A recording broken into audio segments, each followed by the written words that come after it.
মানুষ যখন মানুষকে কষ্ট দেয়, যে কষ্ট দেনেওয়ালা তার লাইফে 4টা বিপদ আসে। বলেন তো কয়টা বিপদ আসে? 4টা। 1 নাম্বার, যে মানুষকে কষ্ট দেয়, যে মানুষের সঙ্গে প্রতারণা করে, যে মানুষকে কথা দিয়ে কথা রাখে না, আমানতের খেয়ানত করে, বিভিন্নভাবে কষ্ট দেয়, তাদের লাইফে 4টা কষ্ট মাস্ট আসে। নাম্বার 1 কষ্ট হচ্ছে এই যে তারা they can't get the peace of heart. তারা মনের প্রশান্তি হারিয়ে ফেলে। মনের প্রশান্তি কোথাও তারা খুঁজে পায় না। মনে রাখবেন, যদি আপনি কাউকে কষ্ট দিয়ে থাকেন তাহলে আপনার মনের যে সুকুন, যে রাহাত, যে পিস, যে শান্তি, এটা হারিয়ে যাবে। এটা আল্লাহ তাআলার পানিশমেন্ট। একজন বান্দা যখন আর একজন বান্দায় কষ্ট দেয়, তখন আল্লাহ তাআলা তার হৃদয়ের সমস্ত শান্তি কেড়ে নেয়, তার হৃদয়ে কোনো শান্তি থাকে না।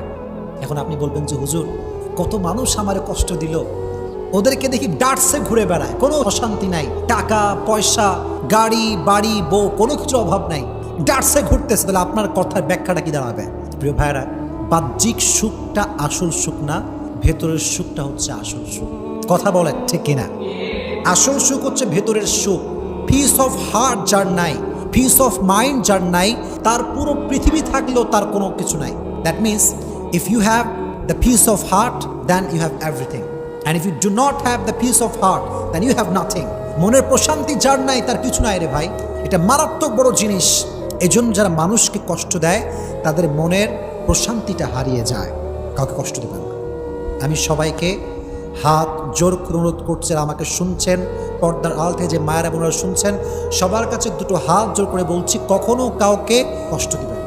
নিজে ভেঙে চুরে চুরমার হয়ে যান, নিজে কষ্ট পেয়ে ভেঙে শেষ হয়ে যান, কাঁদেন, আল্লাহর কাছে দাঁড়ান, তাহাজ্জুদ পড়েন, সেজদায় কান্না করেন, নিজে শেষ হয়ে যান, মানুষকে কষ্ট দিবেন না। এটা বড় মারাত্মক বড় একটা অপরাধ।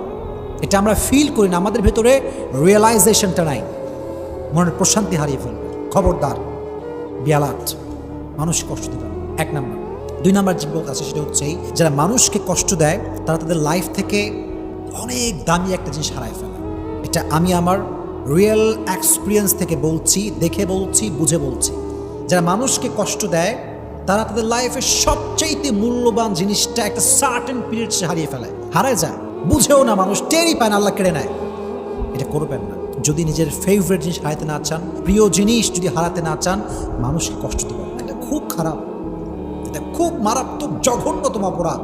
কোরআনে আল্লাহ তাআলা বলেছেন, ওয়াল্লাযীনা ইউযুনাল মুমিনিনা ওয়াল মুমিনাত বিগাইরি মাকতাসাবু ফাকাদ ইহতামালু বুহতানা ওয়া ইসমান মুবিনা। যেই বান্দারা একজন মুমিন বান্দাকে অথবা একজন মুমিনা বান্দিকে কষ্ট দেয়, তারা প্রকাশ্যে গুনাহ বহন করে। কোনো কারণ ছাড়া দেখবেন মানুষ মানুষকে ব্লেম করে, অপবাদ দেয়, তহমত দেয়, অথচ সে অপরাধটা করেই নাই সে। আল্লাহ বলছেন তারা প্রকাশ্যে গুনাহের বোঝা বহন করে। কষ্ট দিবেন না, কাউকে কষ্ট দিবেন না। নিজে কষ্ট পেয়ে শেষ হয়ে যান, কান্দেন, পাগলের মতো চিৎকার করেন, যাই হোক না কেন, মানুষকে কষ্ট দিবেন না। 2 নাম্বার বিপদ। 3 নাম্বার যেটি ঘটে সেটি হচ্ছে যে মানুষকে কষ্ট দেয়, মানুষের মন থেকে আল্লাহ তাআলা তার ভালোবাসা দূর করে দেয়। যদি আপনি আমাকে কষ্ট দেন, আমি কষ্ট পেলাম, অনেক কষ্ট পেলাম, আপনি মনে রাখবেন এটার ব্যাড ইফেক্ট যেটা আপনার লাইফে ঘটবে সেটি হচ্ছে মানুষের মনে আপনার জন্য কোনো ভালোবাসা থাকবে না। এটা ন্যাচার অফ ল, এটাই প্রকৃতির নিয়ম।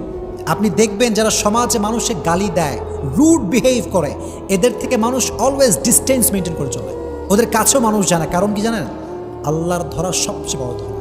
আল্লাহর ধরার মতো বড় ধরা পৃথিবীতে আর কোথাও নাই। এই জন্য যখন মানুষকে কষ্ট দিবেন, মানুষের হৃদয় থেকে আল্লাহ তাআলা আপনার প্রতি যে রেসপেক্টটা ছিল, যে সম্মান ছিল, যে লাভ ছিল, এটা আল্লাহ দূর করে দেবে। এটা হচ্ছে 3 নাম্বার বিপদ। আর last and final, and that is very dangerous, very dangerous. সেটা কি? এদিকে তাকান, আমার চোখে চোখ রাখেন, কথাগুলো বোঝার ট্রাই করেন। যখন আপনি মানুষকে কষ্ট দিবেন, কবরে আপনার তওবা করেছেন, আল্লাহর কাছে কান্নাকাটি করেছেন, তাহাজ্জুদ পড়েছেন, আজীবন আল্লাহর কাছে তওবা করতে করতে আপনার সব গুনাহ মাফ হয়ে গেছে, মাশাআল্লাহ, দ্যাটস ভেরি অ্যামেজিং, সব মাফ হয়ে গেছে, খুব ভালো। কিন্তু যদি আপনি মানুষকে অজান্তে কষ্ট দিয়ে থাকেন, এই গুনাহটা ক্ষমা হবে না। এটা ক্ষমা হবে না, বিকজ হক যেটা আছে এটা 2 প্রকার। একটা হচ্ছে হকুল্লাহ, একটা আল্লাহর হক, আর একটা হচ্ছে হকুল ইবাদ, বান্দার হক। আল্লাহর হক, নামাজ পড়বেন, পড়েন নাই, তওবা, ক্ষমা করে দিবেন আল্লাহ। আপনার আল্লাহর হক, সামর্থ্য হয়েছে হজ করতে হবে, করেন নাই, আল্লাহ ক্ষমা চাই, তওবা করলাম, আল্লাহ আবার করব, আল্লাহ মাফ করে দিবে।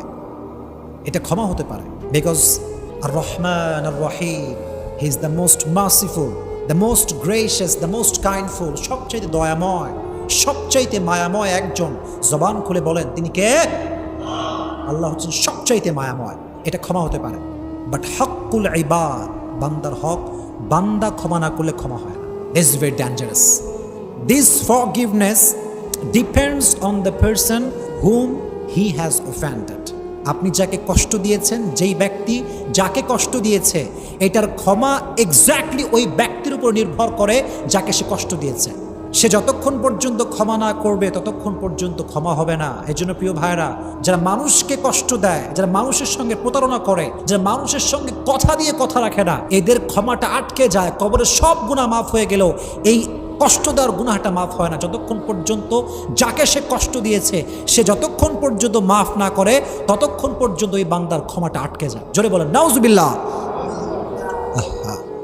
আমাদেরকে আল্লাহ হেফাজত করুন, কথার মাধ্যমে কষ্ট দিবেন না, আঘাত দিবেন না।